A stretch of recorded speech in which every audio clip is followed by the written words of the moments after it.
Bueno, llegamos a una parte muy linda de la teología propia, que es la doctrina de Dios, o teología propiamente dicha. El valor de esta enseñanza o de esta materia, y especialmente la clase dentro de la doctrina de Dios, es conocer quién es Él y cómo Él se revela, o sea, cómo Él se da a conocer. Entonces ya hemos comenzado viendo acerca de cómo comprobamos la existencia de Dios, y también hemos visto cómo Dios se presenta o se hace llamar Él mismo en la Biblia, cuáles son sus nombres y la combinación de sus nombres, mostrando a través de su nombre quién es Él. Y hoy nos va a tocar un poco aprender ya más acerca del carácter de Dios. El carácter determina el ser, la persona. ¿Usted conoce su carácter? ¿Sí? ¿Qué tal el carácter? El problema no es el carácter, sino es la causa del carácter. A veces podemos decir, mi carácter es un mal carácter. Y algunos, por decir un poco más exagerado, es un carácter podrido, decimos, ¿no? Haciendo referencia quizás a lo que nos pasa. Pero en realidad el carácter es la esencia, quiénes somos realmente. Quizás lo que hay que cambiar no es el carácter, sino la causa que hace que mi carácter se incline a pecar. Pero todos tenemos una esencia natural de nuestra existencia, así como Dios nos creó, y el carácter revela quiénes somos a través de lo que hacemos. Entonces, hoy vamos a comenzar, no vamos a terminar hoy, vamos a continuar la próxima clase, hablando acerca de los atributos de Dios. ¿Qué son los atributos de Dios? Primero quiero que vayamos a ver un texto en Primera de Pedro, capítulo 2, y es un texto muy conocido. Primera de Pedro, capítulo 2, versículo 9. Y allí el apóstol Pedro hace mención justamente de lo que nosotros hoy vamos a comenzar a estudiar. Los atributos de Dios también se le puede llamar la perfección de Dios o el carácter perfecto de Dios, o también las virtudes, que así en el texto hace referencia. Dice, mas vosotros sois, dice el apóstol Pedro, linaje escogido, real sacerdocio, nación santa, pueblo adquirido por Dios, ¿para qué? Para que anunciéis las virtudes de aquel que os llamó de las tinieblas a su luz admirable. El texto es muy bonito, pero se nos puede armar una complicación al leer la palabra virtudes. Porque yo fui salvado para anunciar las virtudes. ¿Alguien sabe qué significa más o menos la palabra virtud o virtudes? ¿A alguien se le ocurre? A ver, cualidades que distinguen a una persona. ¿Qué otra cosa? Un don, ¿sí? Un regalo de parte de Dios, algunos talentos sobresalientes. Ajá, hechos maravillosos. ¿Qué más, Freddy? Ajá, bien. Si tuviéramos que hablar de las virtudes de algunas personas, por ejemplo, al decir, ¿qué virtudes sobresalientes tiene Messi, por ejemplo? ¿Es un buen pianista?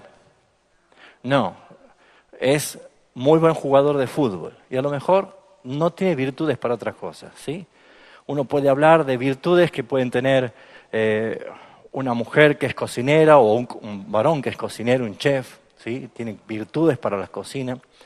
Entonces lo que vemos es que lo que ha perfeccionado, lo que ha manifestado y que se ha hecho notorio y conocido por todos de una forma sobresaliente, habla acerca de virtudes, perfecciones o atributos, ¿sí? Habilidades, ¿sí? Habilidades sobresalientes, que uno queda impactado, que uno queda maravillado, que uno puede llegar a decir, wow, es increíble esto, ¿sí? Entonces, si volvemos a leer el texto, entendiendo ahora lo que significa la palabra virtudes, dice que nosotros somos un pueblo escogido, un linaje escogido. Somos un real sacerdocio, o sea, un reino de sacerdotes. Una nación santa, en medio de todas las naciones del mundo, está la nación de Jesucristo, que somos nosotros, la iglesia. Y nosotros somos diferentes porque somos una nación santa. Y dice un pueblo adquirido, un pueblo comprado, un pueblo redimido. ¿Sí? Se pagó un precio por cada uno de nosotros. Un pueblo adquirido dice, ¿para qué? Anunciéis, o sea, la tarea nuestra es proclamar, predicar, anunciar, decir, para que anunciéis, ¿qué cosa? Las virtudes, y ahora ya sabemos qué significan las palabras virtud, ¿sí? O virtudes, sus atributos, para que demos a conocer su carácter, para que el mundo sepa quién es nuestro Dios, para que anunciemos las virtudes del que nos llamó de las tinieblas a su luz admirable.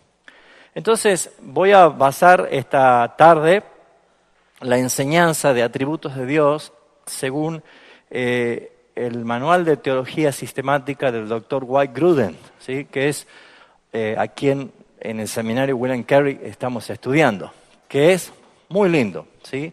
Tenemos otros manuales como de Louis Berkhoff o Charles Hodge, pero creo que Wayne Grudem es un teólogo que tiene un lenguaje mucho más sensible para poder, o accesible para poder comprender y aplicarlo con más perfección, ¿sí? Así que vamos a prestar atención acerca de lo que son los atributos de Dios.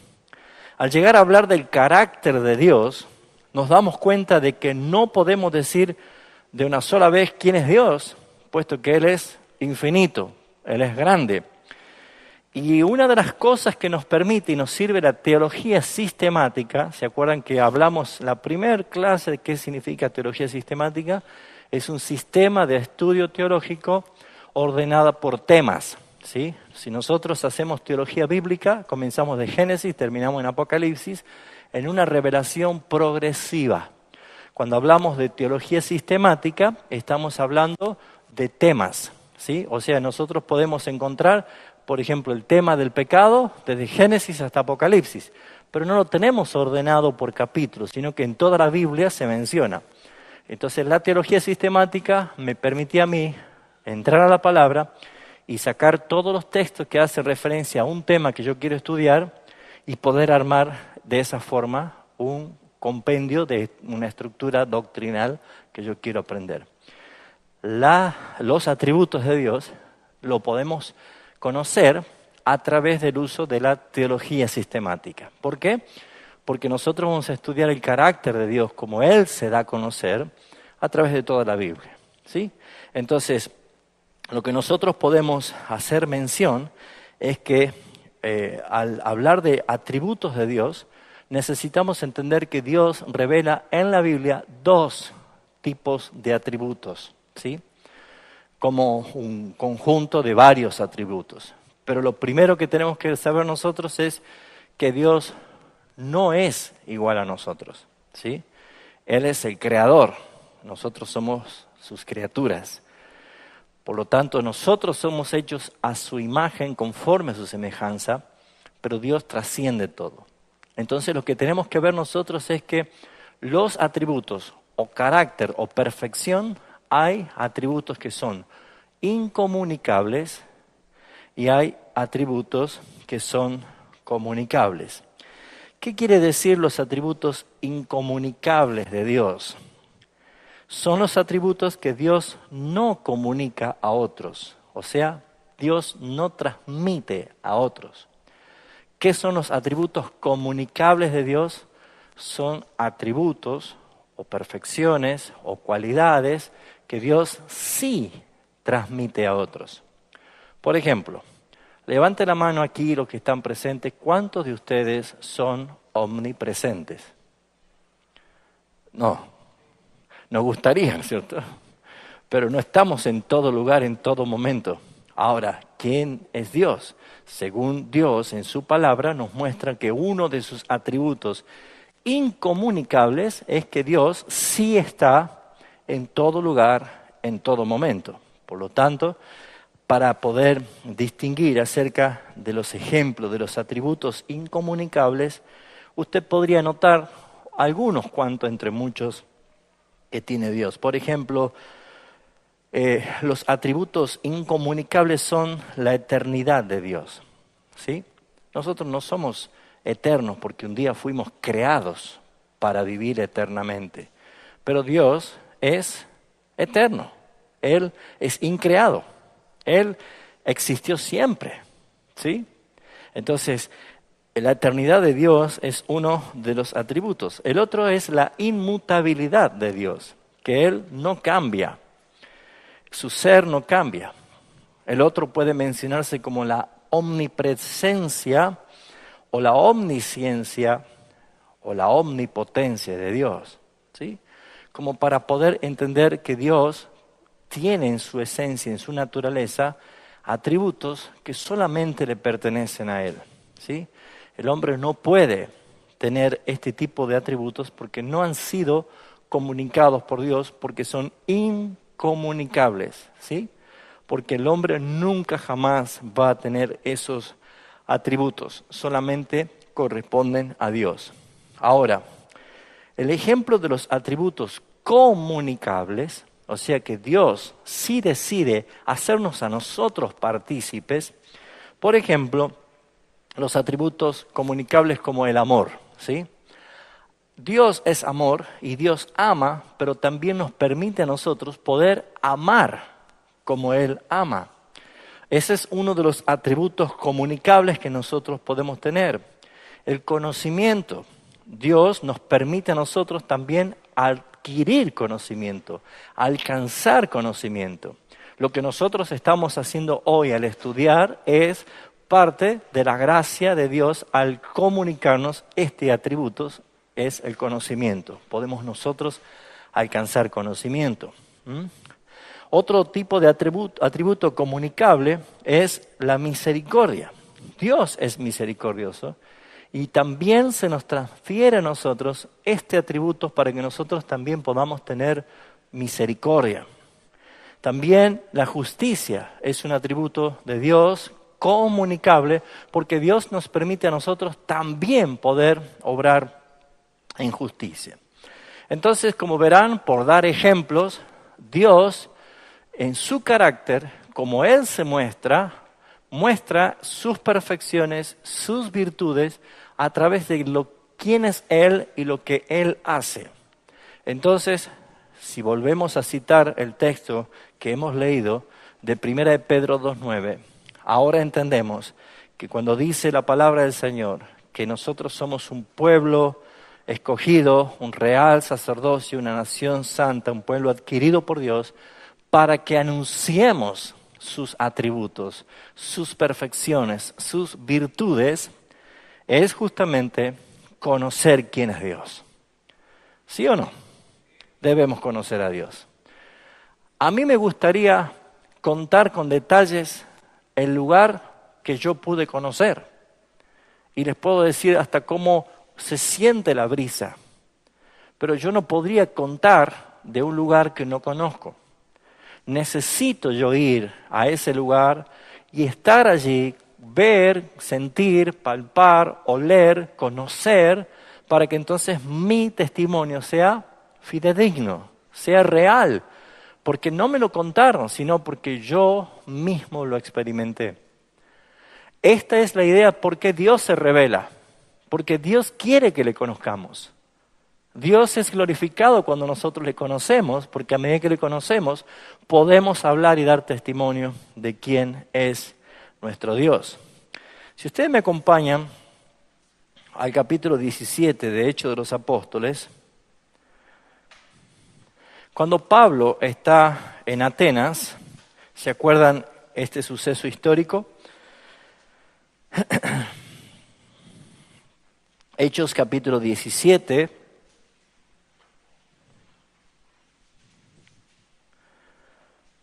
Vamos a leer desde el versículo 22. Dice Pablo: entonces Pablo, puesto en pie en medio del areópago, dijo: varones atenienses, esto eran griegos, allí en Atenas, en todo observo que sois muy religiosos, porque pasando y mirando vuestros santuarios, hallé también un altar en el cual estaba esta inscripción.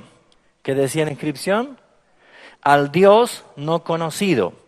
Ellos eran politeístas, tenían todo tipo de dioses. Todos los dioses paganos que uno se puede imaginar estaban allí en ese areópago. Pero había un casillero, un hueco que decía al Dios no conocido. Ni siquiera podían hacer una figura porque no sabían quién era, pero sabían que existía un Dios. Ellos, ¿qué hacían? Adoraban a todos los dioses, incluso a este Dios que ellos no conocían. Así que, ¿cómo los tilda Pablo? Muy religiosos, porque adoraban a un Dios que no conocían. Al decir esto, Pablo capta la atención, los captura en la atención. Porque ¿qué es lo que vemos nosotros? Que Pablo anunciaba y hablaba algo que les llamaba mucho la atención. Y si hay algo que a los griegos les gustaba, era el saber, el conocer. Por eso es que eran filósofos. Fíjense en lo que estaban allí. Vamos un poquito más atrás, dice el versículo 18.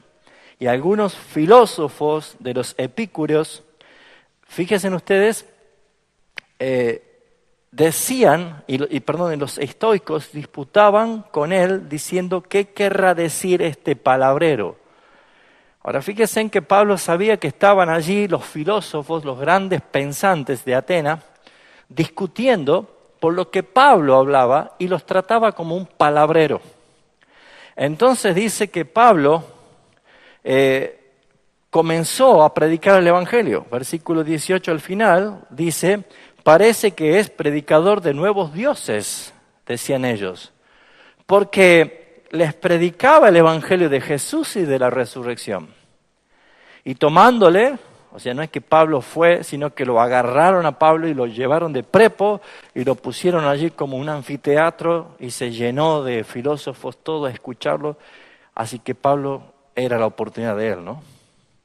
Y dice que lo trajeron al areópago diciendo, ¿podremos saber qué es esta nueva enseñanza de que hablas? Pues traes a nuestros oídos cosas como extrañas. ¿Saben qué es el mismo síntoma que tienen aún muchos cristianos que no conocen a Dios como la Biblia?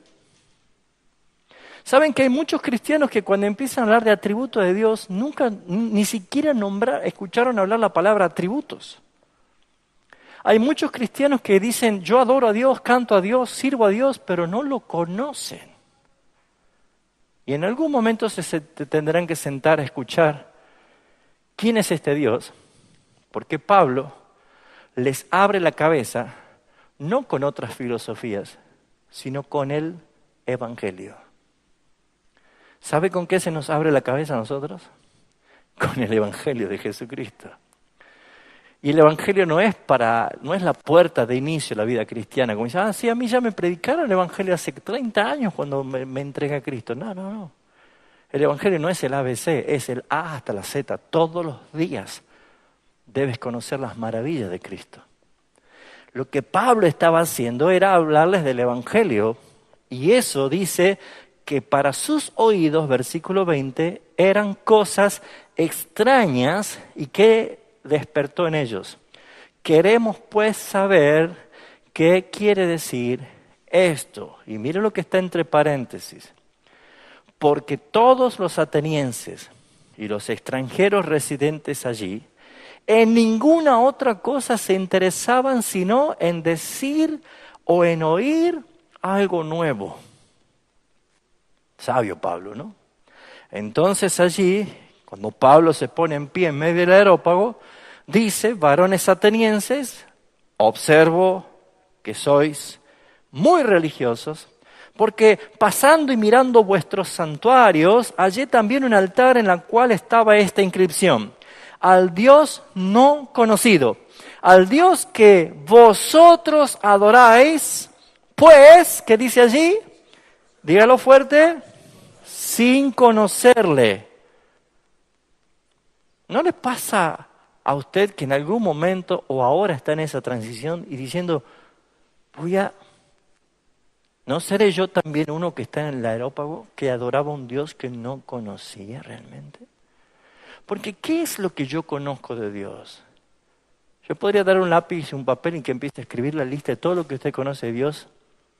Y cuando empecemos a abrir la Biblia dirá, ay caray, yo no lo conocía a Dios. Porque, ¿qué es lo que yo conocí de Dios? O mejor dicho, ¿a qué Dios conocí yo? ¿Al Dios que se da a conocer a través de las Escrituras? ¿O al Dios que me hicieron conocer con predicadores, con profetas y apostoloides de todo lo que hay por el mundo? ¿Qué tipo de Dios conocí? ¿Un Dios que me revela por sueños cosas o que vienen palabras de aquí? No, hermanos. Déjeme darle el primer indicio de la evaluación si realmente conozco a Dios. Hágase esta pregunta. ¿Conozco la Biblia? Porque si no conozco la Biblia, no conozco a quién. Porque Dios no se va a revelar a través de otra cosa que no sea las Escrituras. Si usted conoce la Escritura, va a conocer a Dios. Por lo menos al Dios de las Escrituras. El problema es, ¿en qué perdí tantos años de mi vida? Hermanos, hemos perdido años de nuestra vida en puras fábulas, pero no en la esencia de las Escrituras. Usted quiere conocer al Dios que te amó y que te salvó y que quiere estar con vos donde Él va a estar en la eternidad, debe conocer la palabra. Así que si la palabra es lo único que a mí me revela a Cristo, a mi Señor, a mi Salvador, ¿qué hago yo no dándole lugar a la palabra y sí dándole lugar a todas las otras cosas que ocupan tiempo en mi vida? Conozco ese silencio. Ese Dios al que ustedes no conocen, ¿cómo termina el versículo 23? Dice, es a quien yo anuncio. Imagínense en todos. ¡Wow! No volaba una mosca. Era el momento de conocer al Dios que para ellos era desconocido. Y saben, todos los dioses falsos que estaban allí en el Areópago tenían algunas características dadas por ellos o por la misma mitología. El dios del mar, el dios del trueno, el dios del rayo, el dios de la lluvia, el dios de la promiscuidad o la pornografía, porque en Atenas había de todo. ¿Qué característica tiene este Dios, Pablo? ¿En qué sobresale? ¿Qué es lo mejor que sabe hacer? Y Pablo dice, versículo 24, es el Dios que hizo el mundo y todas las cosas que en él hay, siendo el Señor del cielo y de la tierra. Y le tengo que decir algo, y que no habita. Y en esa cuevita quieren ponerlo a mi Dios.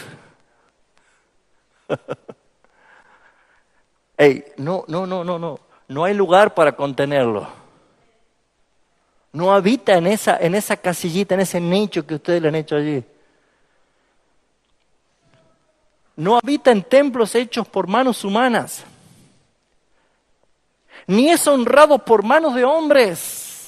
Así que ni se le ocurra querer hacerle una imagen. Eso le está diciendo Pablo. Y mire lo que dice después. Como si necesitase de algo. Saben que para el hombre los dioses falsos necesitan que le den sus ofrendas y sus adoraciones. Nuestro Dios es autoexistente y trascendente a todo y no necesita absolutamente nada. Pero Pablo está diciendo, pero ustedes sí necesitan de Él. Dice, como si necesitase de algo, pues Él es quien da vida a todos vida y aliento y todas las cosas. O sea que ustedes sí necesitan de Él, no el de ustedes. Mire, yo podría terminar la clase aquí con este texto nada más y nos vamos ya satisfechos, ¿no es cierto? Porque estudiar los atributos de Dios, el carácter de Dios es tan maravilloso que despierta del corazón de un verdadero cristiano unas ganas desesperadas de adorar y agradecer al Señor. Porque estoy conociendo a un Dios, el único Dios verdadero, el único Dios maravilloso, y es mi Dios, y es tu Dios. Eso es lo que nos hace a nosotros conocerlo con alegría. Así que vamos a empezar a ver si nos llega el tiempo para ver algunos de los atributos que vamos a ver, ¿sí? Vamos a comenzar con el atributo incomunicable de la independencia de Dios. Acabo de mencionar Hechos 17, 24 y 25. Y la independencia de Dios se define como siguiente. Dios no nos necesita a nosotros. Diga conmigo, Dios no nos necesita. Pero no lo diga con tristeza, dígalo con convicción. Dios no nos necesita a nosotros. Mire, a veces se arma tal motivación manipulada dentro de algunas iglesias diciendo, vamos, adoren al Señor, pobre Señor, necesita tu adoración. Es mentira. Es mentira. Hasta el Evangelio lo han presentado a un Cristo necesitado. Al mentirle a la gente de que dentro de tu corazoncito tenés un picaporte por dentro. ¿Han escuchado eso? Y que Él está afuera golpeando. Abrile, pobre Jesús, está afuera. Y a los niños todavía le dicen, y si hace frío y llueve, Él está afuera, déjalo entrar a tu corazón. Qué mentira diabólica esa. Eso no es un texto para evangelizar. Eso es un juicio para la iglesia de Éfeso. No tiene nada que ver. Él es trascendente porque Él es independiente. Él no necesita de nosotros, pero el resto de toda su creación sí necesitamos de Él a cada instante, a cada segundo de nuestra vida, porque es Él el que sustenta todas las cosas y nosotros no podemos vivir de Él, sin Él. Por eso Jesús dijo, separados de mí, nada podéis hacer. Así que la Biblia enseña en varios lugares que Dios no necesita de ninguna parte de la creación para existir, ni por alguna razón. Dios es absolutamente independiente y agréguele una palabra más, y es autosuficiente. Ese es nuestro Dios. Ese es el Dios que nosotros adoramos.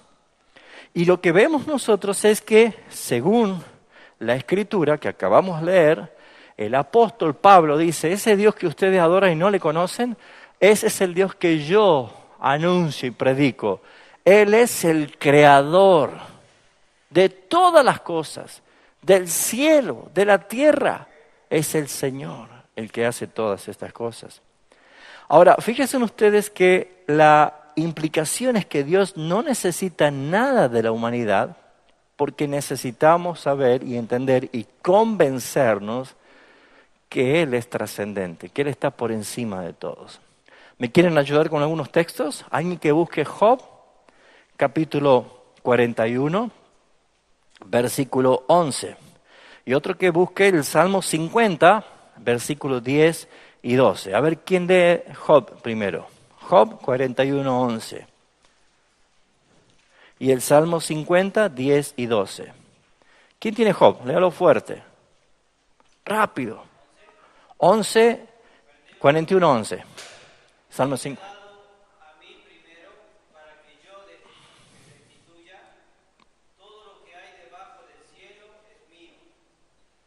Dios está diciendo, ¿quién me da a mí? Si todo lo que hay debajo del cielo es mío, dice el Señor. Salmo 50, Nancy, versículo 10 al 12.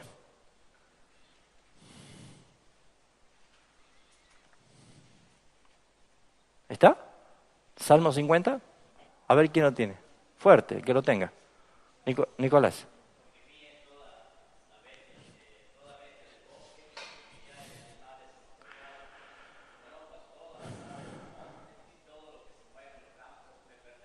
Ujú.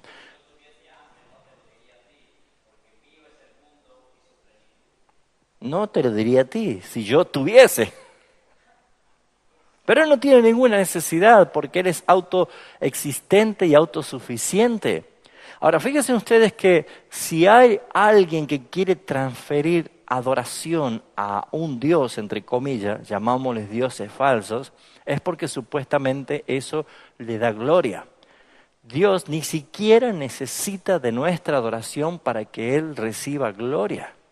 Fíjense en Jesús en la oración intercesora de Juan 17, en el versículo 5 primeramente, Jesús está diciendo, Padre, la gloria que tuve contigo antes que el mundo fuese. Él ya tenía gloria. Y el versículo 24, Él dice, añade, Jesús habla al Padre diciendo, la gloria que me has dado porque me amaste antes de la fundación del mundo.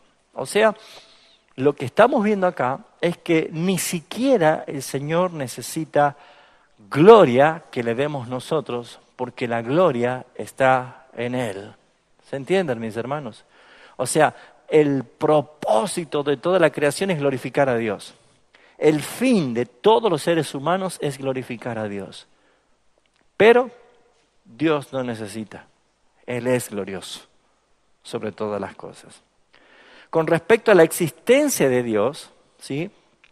La autoexistencia de Dios, encontramos nosotros en el Salmo 90, versículo 2, otra expresión acerca de la autoexistencia de Dios. El Salmo 90, que es el Salmo de Moisés, que escribe Moisés este Salmo, dice el versículo 2, antes que naciesen los montes y formases la tierra y el mundo, desde el siglo hasta el siglo, tú eres Dios. Y está diciendo, desde la eternidad hasta la eternidad, tú eres Dios.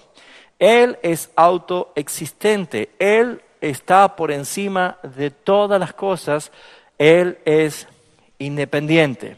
Nuestro Dios se revela a través de esta forma.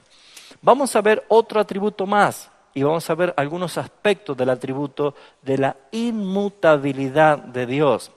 Podemos definir la inmutabilidad de Dios como Dios es inmutable en su ser, en sus perfecciones, en sus propósitos y promesas. Sin embargo, Dios actúa y siente emociones y actúa y siente diferentes en diferentes respuestas a circunstancias diferentes. ¿Qué quiere decir? Que Dios en su esencia, en lo que Él es, en su carácter, en sus perfecciones, en sus propósitos, es inmutable, no cambia. Pero muchos han asociado la inmutabilidad de Dios con la insensibilidad. Y Dios no es un Dios insensible. Por eso es que vamos a ver que la evidencia bíblica nos muestra cómo y por qué Él es inmutable. En el Salmo 102, versículo 25 al 27, dice, en el principio tú afirmaste la tierra y los cielos son la obra de tus manos. Ellos perecerán, pero tú permaneces. Todos ellos se desgastarán como un vestido y como ropa los cambiarás y los dejarás de lado, pero tú eres siempre el mismo y tus años no tienen fin. Él es nuestro Dios inmutable que no cambia. Por esa razón el salmista David se expresa de esa forma. Ahora, Dios existía antes de la fundación, antes que fueran hechos los cielos y la tierra. Dios existirá mucho más y en siempre va a existir nuestro Dios. Dios es el que hace el universo, Dios es el que hace todo lo que existe y como dice la palabra, aún cielo y tierra podrán pasar, pero el Señor permanece para siempre. Ahora, Malaquías capítulo 3, versículo 7, haciendo referencia a este atributo, refiriéndose a sus propias cualidades de paciencia, de la misericordia de Dios, dice Malaquías 3:7, yo, el Señor, no cambio, no cambio. O sea que Él mismo está afirmando en su palabra su carácter inmutable. Él no cambia. Por lo tanto, nosotros tenemos que conocer al Dios que se presenta en la Biblia, el Dios que Él mismo se da a conocer a través de los textos que estamos haciendo referencia. La definición anterior también afirma la inmutabilidad o la inalterabilidad de Dios con respecto a sus propósitos. El Salmo 33:11 dice, pero los planes de Dios quedan firmes para siempre, los designios de su mente son eternos. Salmos 33:11, no cambian sus propósitos, ¿sí? Muchas veces nosotros imaginamos o hacemos conjeturas de por qué Dios permitió esto o permitió aquello, o por qué Dios no cambió esto para que esto no pase. Y mis hermanos, al encontrar este atributo de Dios, el carácter perfecto de Dios, nos trae a nosotros seguridad de lo que Dios hizo y determinó, es como dice la palabra, depende o deriva de su voluntad, que es buena, que es agradable y que es perfecta. Pero si nosotros podemos ver que esta afirmación general sobre el consejo de Dios recibe respaldo en varios versículos específicos que hablan de sus planes o propósitos individuales de Dios que Él ha tenido en toda la eternidad. Le voy a dictar los textos para que usted lo anote y lo lea después en su casa. Mateo 13:35. Mateo 13:35. Ya saben que pone MT, nada más no ponga toda la palabra, ¿sí? MT, punto. Mateo 13:35. 25:34, también de Mateo. Efesios 1:4 y versículo 11 también. Efesios 3:9 al 11. Segunda de Timoteo 2:19. Primera de Pedro 1:20. Y Apocalipsis 13:8. Siempre vaya a su casa y busque la Biblia y repase estos conceptos porque es la palabra la que trae la convicción, ¿sí? Entonces, Dios no cambia en sus promesas, Dios no cambia en sus planes. Una vez que ha prometido algo, no será infiel a esa promesa. Qué lindo es ver Hebreos cuando hace referencia al tema de las promesas. Dice Dios en su palabra en Hebreos que cuando Dios hizo la promesa a Abraham, no pudiendo jurar por otro mayor que él, ¿qué hizo Dios? Juró por sí mismo diciéndole a Abraham, de cierto te bendeciré. ¿Por qué hizo esto Dios? Porque la promesa en sí no encierra ninguna garantía de cumplimiento, ¿sí o no? ¿Alguna vez prometió algo a usted y no lo cumplió? ¿Alguna vez le prometieron algo a usted y no le cumplieron? ¿Qué duele más? La segunda, ¿no? ¿Me podés prestar la plancha? Ya te la traigo. Te prometo que en 5 minutos la traigo. Y ya la plancha tiene el apellido, ¿no? Las promesas en sí mismas no encierran ningún tipo de garantía de cumplimiento. Pero la palabra de Dios dice que cuando Dios hizo la promesa a Abraham, juró por sí mismo. ¿Y por qué hizo juramento? Dice Hebreos, para que por medio de dos cosas inmutables, promesa y juramento, Dios sea tenido como que imposible que Él mienta. El fin de toda discusión es que cuando las promesas se interpone juramento. Yo le puedo decir a Martín, Martín, te voy a regalar una casa, te lo prometo. No hay ninguna garantía. Pero si yo le digo, ¿No me crees? Vamos ya a la escribanía y hagamos un documento y te lo firmo.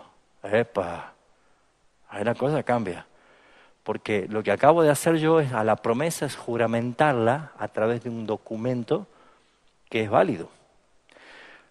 Cuando una promesa se juramenta, se transforma en un pacto. ¿Sí?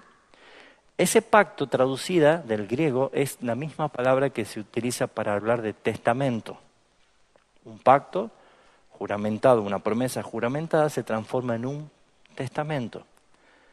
Y Hebreos dice que el testamento no es válido mientras que el testador aún vive, porque el testamento recién es válido cuando el testador muere, porque con la muerte se confirma el testamento.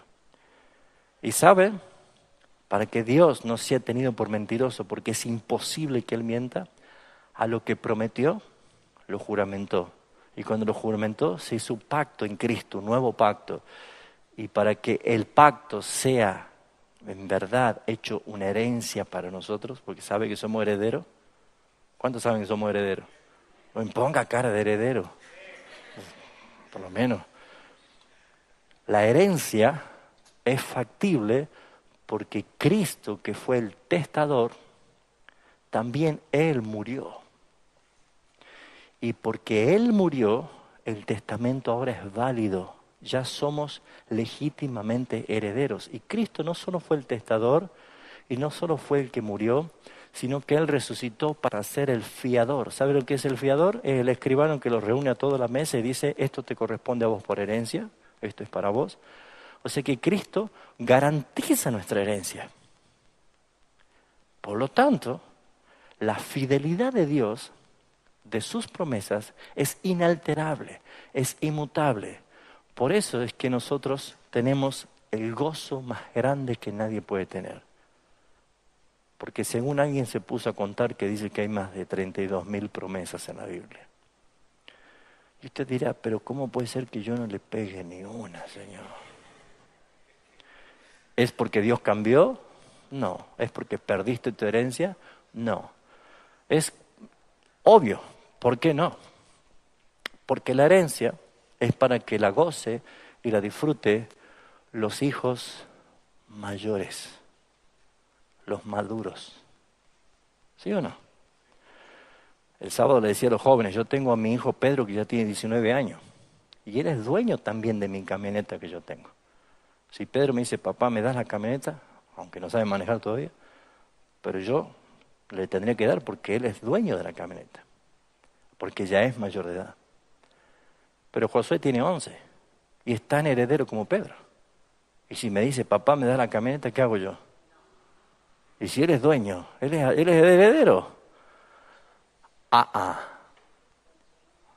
Fíjense ustedes que es importante ver que Gálatas capítulo 4 dice qué pasa.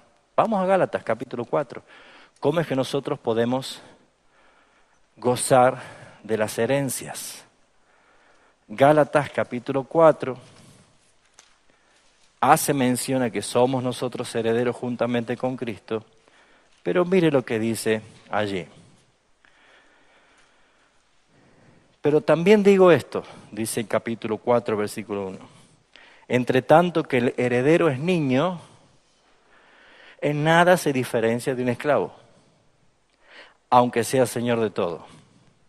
Vuelvo a decir, el heredero, ¿sí?, aunque sea niño, en nada diferencia del esclavo, aunque sea señor de todo, sino que está bajo tutores y curadores, o sea, toda su herencia la administra otro. Tutores y curadores, alguien administra. ¿Hasta cuándo?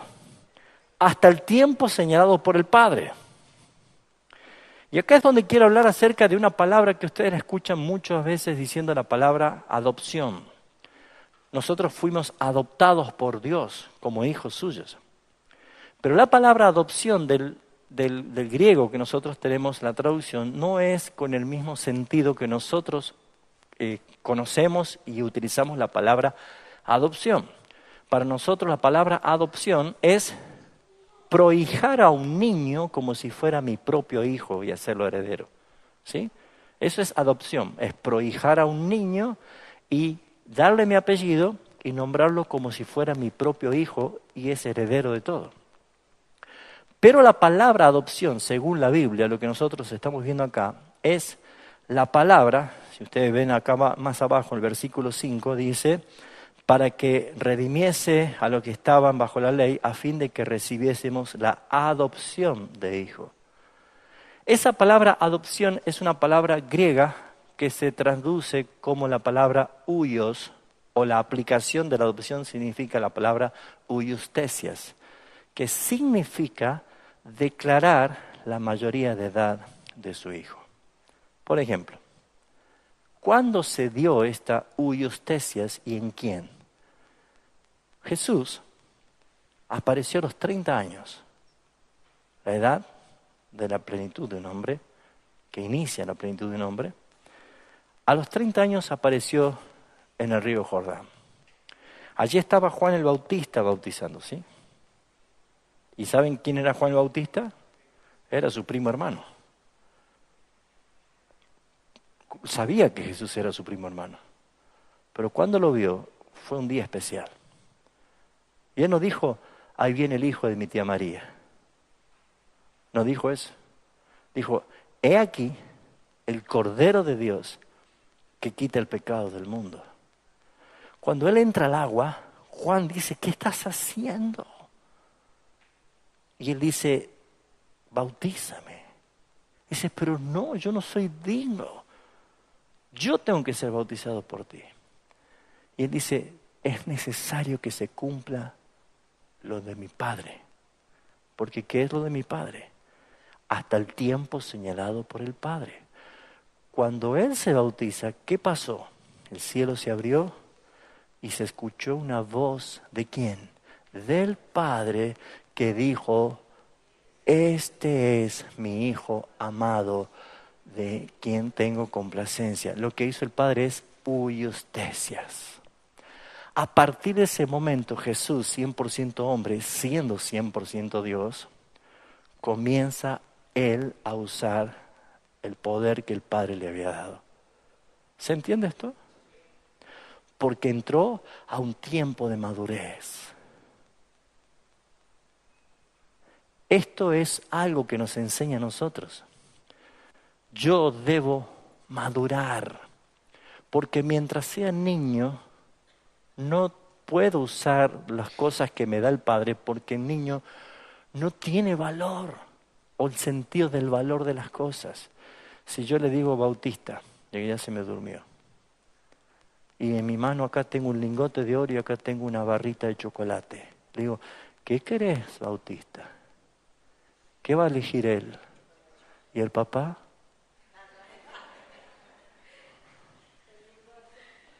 ¿Por qué el papá no va a agarrar el chocolate? Porque sabe el valor que tiene el lingote de oro. Esa es la diferencia. Por eso Hebreos 5:11 dice, debían ser ya maestros después de tanto tiempo. Necesitan leche como niños. Porque el alimento sólido es para los que han alcanzado madurez. A los que por el uso de la palabra tienen los sentidos ejercitados entre el bien y el mal. Hermanos, no es Dios el que no nos da a que gocemos de sus promesas. Es mi madurez. Y hermanos, el crecimiento lo da Dios. Pero ¿saben cómo uno crece? Mire, puede haber un hogar muy humilde, que a lo mejor no tenga un televisor o una computadora, pero en su providencia Dios siempre le da un plato para comer. ¿Saben por qué? Porque no crecemos conociendo, crecemos comiendo. Y Jesús es el pan de vida. Él es el alimento espiritual. Es su palabra la que a mí me hace crecer todos los días. Y yo puedo alcanzar madurez, yo puedo alcanzar un nivel de madurez en la cual el apóstol Pablo decía, sin embargo, hablamos sabiduría entre los que han alcanzado madurez. Pero Pablo también le tuvo que escribir a la iglesia de Corinto diciendo, ustedes son como niños que se andan peleando todo el tiempo. Así que es importante entender la inmutabilidad de Dios. Claro, ¿por qué? Porque sus promesas están todas para ti, hermano, hasta que madures. Hasta el tiempo señalado por el Padre. Hasta el tiempo que puedas empezar a ver que todo lo que hagas con la herencia que Él te ha dado es para su gloria. Amén. ¿Vamos bien?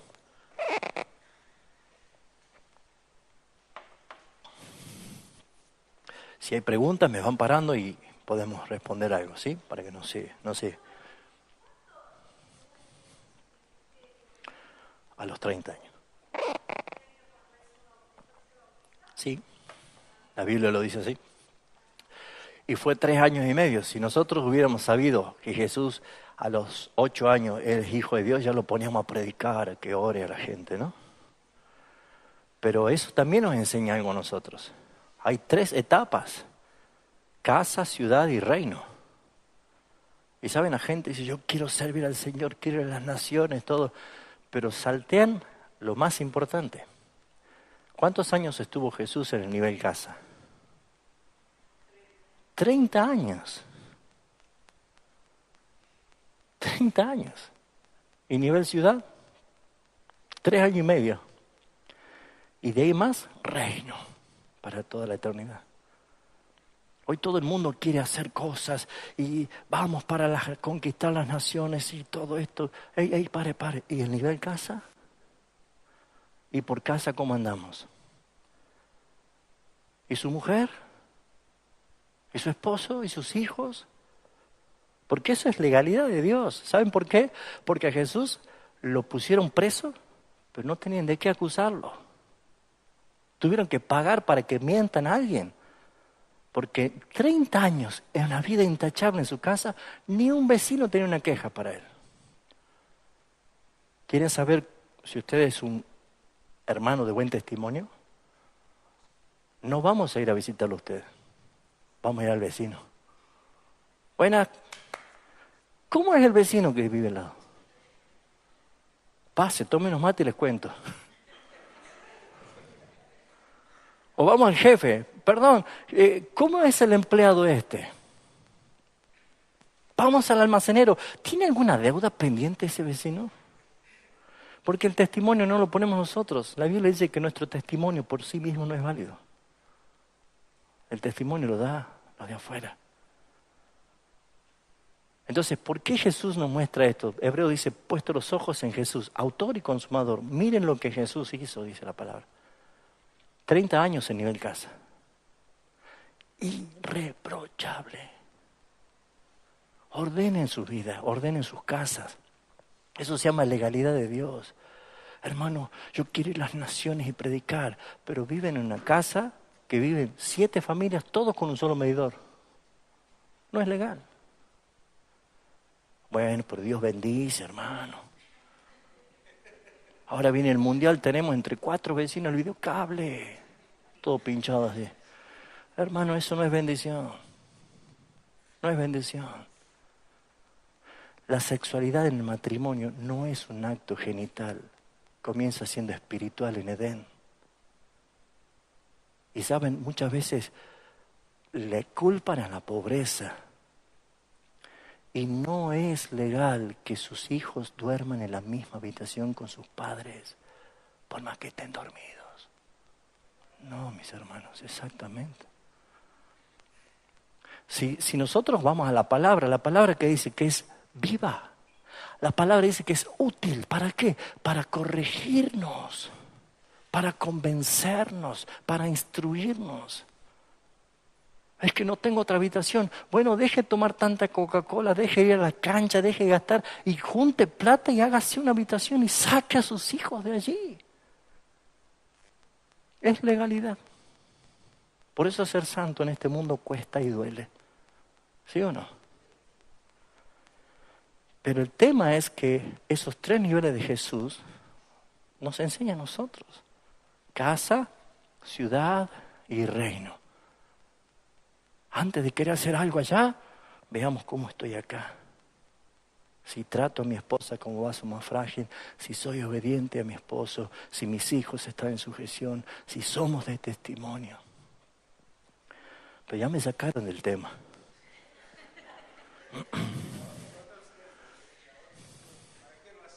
¿Y para qué? ¿Cuál es el motivo? ¿Qué nos motiva? Ni más ni menos. Ni más ni menos. ¿Cuál es el motivo? Porque Dios ve el corazón, principalmente. No es con fuerza ni con espada, sino con... No es por obras, para que nadie se gloríe, está igual. Bueno, ¿vamos bien hasta acá? ¿Alguno está muy apurado ya? ¿Tenemos un poquito de tiempo más? ¿Quién me da 5 minutos? 5, 10, 15, 20, 25. ¿Cambia Dios a veces de parecer?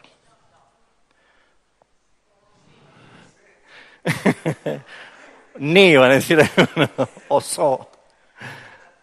Dios no cambia Él en su esencia, en sus atributos, en su carácter, en su perfección, en sus propósitos. Pero, ¿por qué podemos decir que a veces Dios cambia en algunos parecer?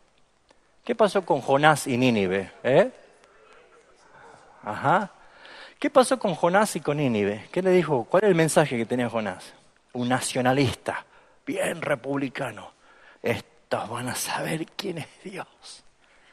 Arrepiéntase que Dios va a destruir en 40 días esto. Y se sentó después a ver cómo le caía el fuego y se arrepiente. Y en vez de gozarse él, ¡pah! ¿Y cómo ahora lo perdona? ¿Qué quería Jonás? Que los triture. Y no pasó. ¿Cambió Dios? ¿Cuál era el motivo? ¿O qué es lo que Dios quería? Y se arrepiente. ¿Lo logró? Sí. Pero es importante ver nosotros este punto porque nos hace reflexionar, porque una de las cosas que confunde muchas veces en cuanto a esto es la impasibilidad de Dios. ¿Qué es la impasibilidad de Dios? A veces hablar de los atributos de Dios en términos teológicos nos lleva a pensar como si fuera que Dios no siente nada, que es impasible, que no está sujeto a pasiones ni a emociones. Y déjeme decirle que no. Nosotros somos seres emotivos porque Dios en su esencia es un ser emotivo. La idea de que Dios no tenga ninguna pasión o emoción claramente iría en graves conflictos contra lo que la Escritura está haciendo respecto y dice acerca de quién es Dios. Porque la Biblia nos muestra que Dios es el origen de todas las cosas. De Él todo fue creado. Por lo tanto, nuestras emociones, el origen de nuestras emociones, las creó Dios mismo, porque Dios también siente emociones. Isaías 62:5, anótelo simplemente, nos menciona que Dios se regocija. Dios se regocija, Isaías 62:5. No solo Dios se goza, sino que se regocija. Es un gozo indecible manifestado Dios en su emoción. Como también vemos nosotros en el Salmo 78:40, o también en Efesios 4:30, que Dios también siente aflicción. Y lo dice la Biblia. Salmo 78:40 y Efesios 4:30. Dios también siente aflicción. ¿Y qué podemos decir de Éxodo 32:10? Que revela que la ira de Dios arde contra sus enemigos. Y ese es el punto en que muchas veces al no conocer al Dios de la Biblia, sino al Dios no conocido, niegan en su cabeza y en su pensamiento de que Dios manifieste ira. Porque relacionan la ira de Dios con la ira que tenemos nosotros.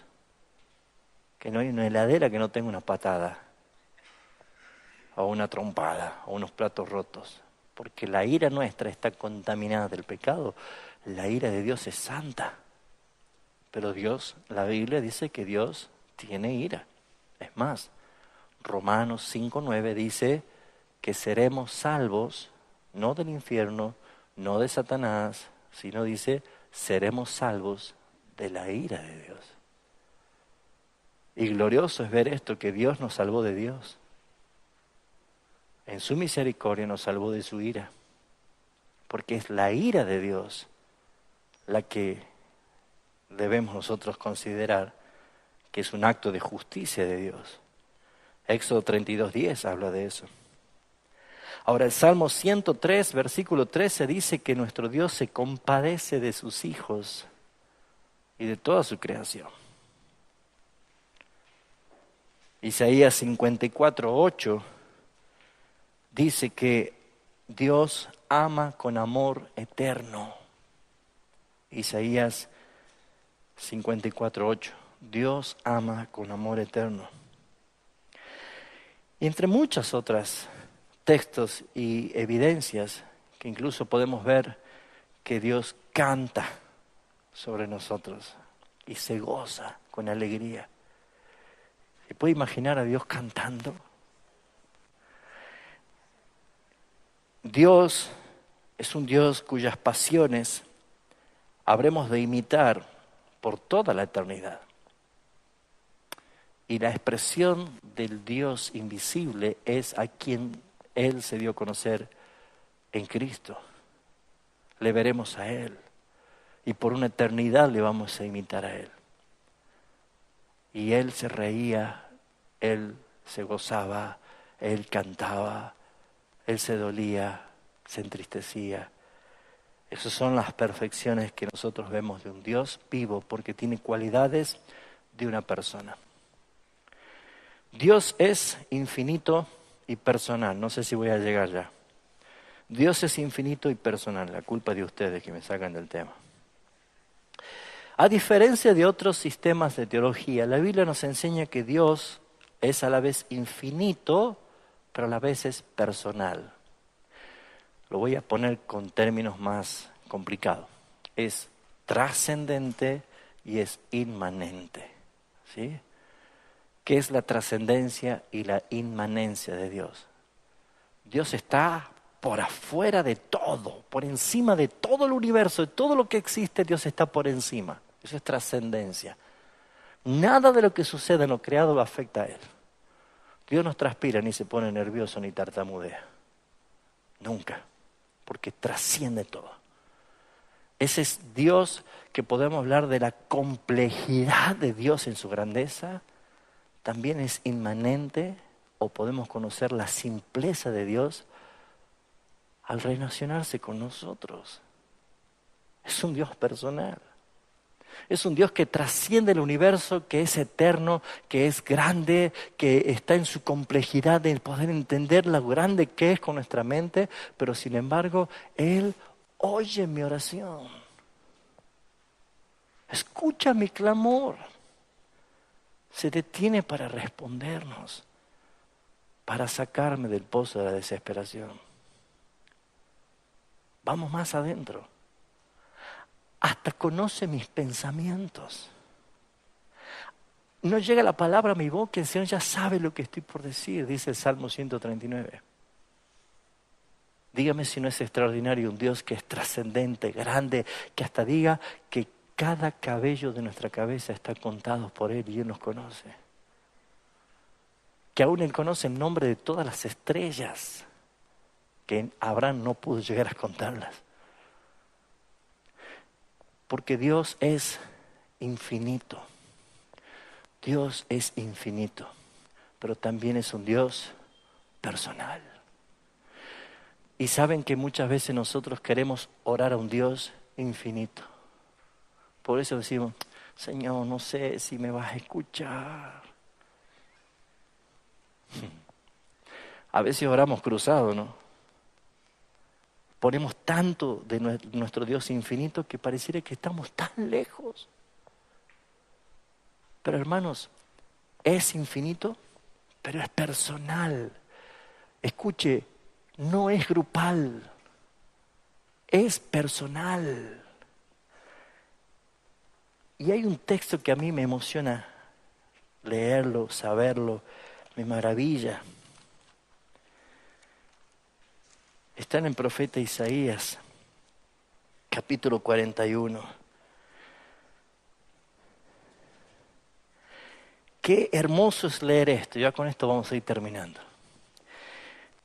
Isaías 41, dice el versículo 8, pero tú, y ahí pone tu nombre, pero tú eres mío, tú a quien yo te escogí.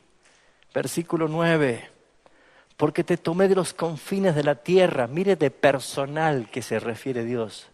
Te tomé de los confines de la tierra y de tierra lejanas te llamé y te dije, mi siervo eres tú, yo te escogí y no te deseché. No temas porque yo estoy contigo, no desmayes porque yo soy tu Dios. Tú, está hablando en forma personal, tu Dios. El que te esfuerzo, siempre, no algunas veces, siempre te ayudaré, siempre te sustentaré con la diestra de mi justicia. ¿Quién seremos tan importantes para que Dios infinito, trascendente, wow, me trate así? ¿Soy tan importante? Mira lo que dice el versículo 9. No temas, glorioso hijo, así dice. Versículo 14 que dice, no temas mi precioso y glorioso hijo. ¿Por qué se ríe? ¿Cómo somos? No temas, gusano. Ay, yo digo, Señor, para tanto era. No temas, gusano. Pero fíjense, ¿qué gusano tiene un redentor como nosotros? Está bien, yo soy soy menos que un gusano. Pero dice, yo soy tu socorro. El Santo de Israel es tu redentor. ¿Saben que este gusano tiene un redentor? Que se llama Jesucristo. Qué hermoso. Ese es el Dios que tenemos que conocer. No el Dios ficticio que los falsos maestros te predican. Ese es un Dios que la Biblia revela quién es. Hermanos, Dios es un Dios personal. Es trascendente, es infinito, pero a la vez es inmanente, es personal. Hasta en los minúsculos, hasta en lo pequeño, allí está el Señor. Por eso nos gozamos de tener a este Dios glorioso.